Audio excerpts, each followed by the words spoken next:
Uma das perguntas que vem acompanhando a evolução do direito brasileiro nas últimas décadas diz respeito às hipóteses em que se autoriza a revisão dos contratos. Em que situações os contratos podem ser revisados? Esta é uma pergunta que acompanha uma longa evolução do direito. A própria noção de contrato, né, e a sua evolução até o surgimento da ideia de contrato como um consenso, como resultado do consenso das partes sobre uma determinada realidade, de modo a assumir compromissos mútuos e vincularem-se a esses compromissos, algo que vem da modernidade, vai permitir com que gradualmente se construam, ao lado desta ideia do vínculo construído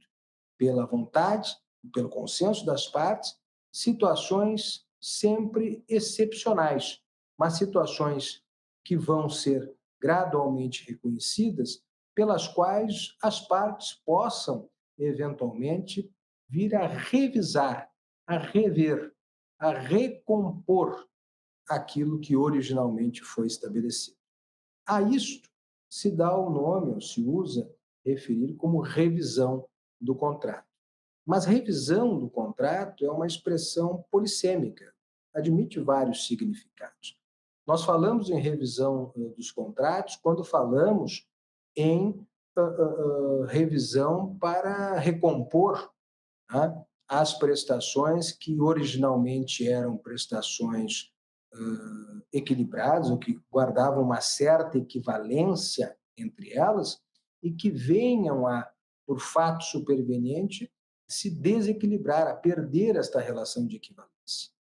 Mas também falamos em revisão sempre quando um terceiro elemento, que pode ser o Estado juiz, venha a intervir na realidade definida pelos contratantes para alterar aquilo que originalmente foi estabelecido. Seja a revisão para, eventualmente, expurgar partes inválidas do contrato, seja a revisão para identificar a própria validade ou não, né, dessas disposições. Entretanto, mais relevante do que a noção propriamente de revisão são as situações em que se autoriza que ocorra. Sabemos que a noção de contrato na modernidade, especialmente a partir do consenso, como disse, acabou por elevar a figura da palavra empenhada, da promessa, né, da declaração de vontade que gera este vínculo, uma condição eventual, né, uma resposta de quase infalibilidade e de irrevogabilidade. Tá? O vínculo das partes é irrevogável. O contrato, aquela fórmula conhecida do século XIX, faz lei entre as partes. Durante largo tempo, portanto, né, em homenagem à segurança jurídica, previsibilidade e à própria força da vontade, não se admitiu a ideia de uma revisão, ou seja, de uma repactuação deste contrato, inclusive, ou sobretudo, por interferência do próprio Estado e do Estado juiz. A fórmula teórica desta possibilidade vem lá atrás, né, ainda na transição do direito medieval para o direito moderno. A famosa cláusula rebus sic stantibus, tá? O rebus sic stantibus habentibus, que era aquela justamente que indicava o caráter vinculativo da declaração de vontade na medida em que as condições permanecessem as mesmas, tá? Ela se definiu, tá, como uma contribuição teórica, mas que levou longo tempo até que tivesse uma aplicação prática. Só no século XX, nós acabamos por reconhecer, frente a uma situação da realidade bastante significativa, né, e de grande repercussão, como foi a hipótese da Primeira Grande Guerra, onde a alteração substancial né, das situações de fato, da realidade da vida, com a eclosão da guerra, levou a que se previsse a possibilidade de revisão dos contratos, notadamente em casos na jurisprudência francesa, que depois foram dar origem a uma lei em 1918 que permitia, sobretudo, a resolução de contratos que houvessem sido desequilibrados, contratos baseados, né, numa ideia de reciprocidade e equivalência material das prestações, que tivessem tido essa equivalência ou essa reciprocidade abalada por conta da guerra e das suas repercussões. Ali se tem a origem da teoria da imprevisão, que depois vai ser objeto, né, de previsão, depois de longa utilização pela doutrina brasileira e pela jurisprudência, previsão no próprio Código Civil Brasileiro, hoje no artigo 317 do Código, que vai precisamente definir, né, que quando as prestações das partes se tornem desequilibradas por fatos extraordinários, supervenientes e imprevisíveis, haja a pretensão, se reconheça a pretensão daquela parte, daquele sujeito da relação obrigacional, aquele contratante, que tenha sido prejudicado pelo desequilíbrio posterior das prestações, a possibilidade de requerer em juízo a revisão do contrato para seu reequilíbrio, para a recomposição da equivalência material das prestações. Ao lado desta teoria da imprevisão, se desenvolveram outras figuras.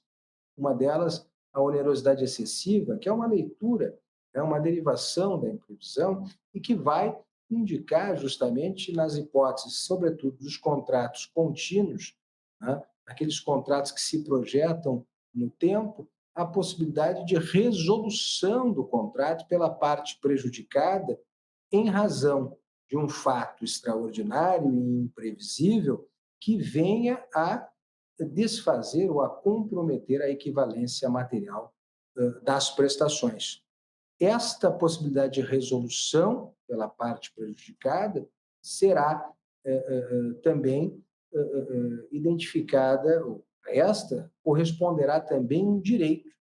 né, da parte beneficiada de manter o contrato, uma vez que concorde com a revisão do seu proveito e concorde, portanto, com o reequilíbrio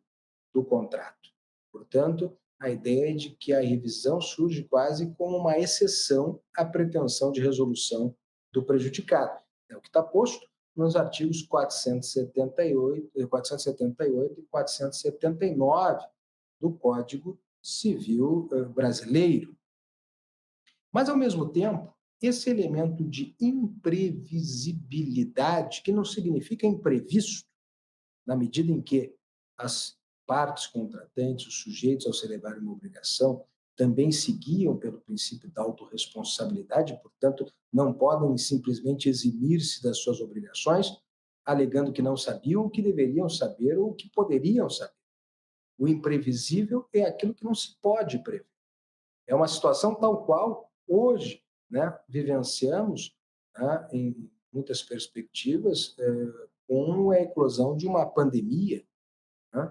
Nessas situações, a imprevisibilidade que compromete o equilíbrio das prestações do contrato, a sua equivalência material, poderá dar causa à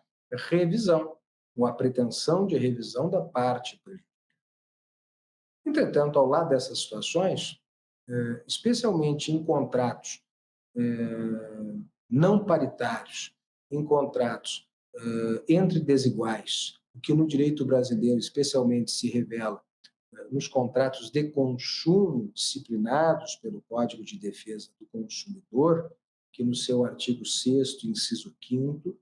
deverá prever como um direito do consumidor, um direito básico do consumidor, a revisão dos contratos quando houver um fato superveniente que os torne excessivamente onerosos ao consumidor. Neste caso, os contratos de consumo, se usa dizer que não vai se estar cogitando da teoria da imprevisão, porque o fato não precisa ser imprevisível. A distribuição dos riscos do contrato de consumo é diverso, é diferente dos contratos civis e empresariais. Portanto, lá nos contratos de consumo regulados pelo Código de Defesa do Consumidor, a revisão dos contratos e o direito básico do consumidor à sua revisão se definirá pela